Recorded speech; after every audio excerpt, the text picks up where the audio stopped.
आपण सर्वांना आठवत असेल की 2020 मध्ये पालघरमध्ये साधू संतांची हत्या झाली होती आणि तेव्हा भाजपचे सगळे लोक आमच्या सरकारवर हल्ला करत होते की आमच्या सरकार हिंदू विरोधी आहे।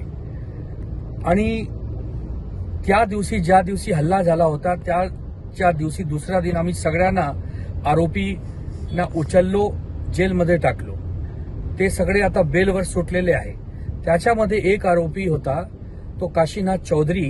त्यांना भाजपनी काल आपल्या पक्षामध्ये मंचावर बोलवून स्वागत करून प्रवेश दिला।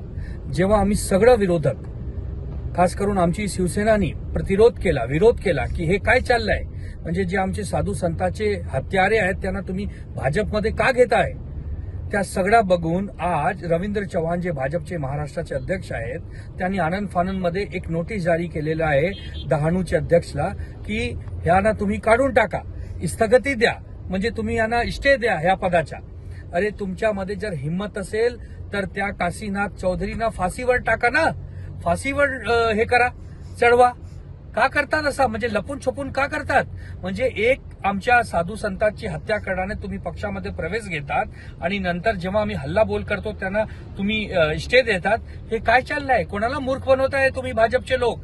अरे इसीलिए तो कहा जाता है ना, ऐसा कोई सगा नहीं जिसको भाजपने ठगा नहीं। असा कोणी सगा नाही ज्यांना भाजपने ठगला नाही। काय चाललंय आपल्या राज्यात? हे भाजप हिंदू विरोधी आहे। हे भाजप कोणाच्या नाही, सत्तेसाठी कोणत्याही लेवलवर भाजप जाऊ शकतात।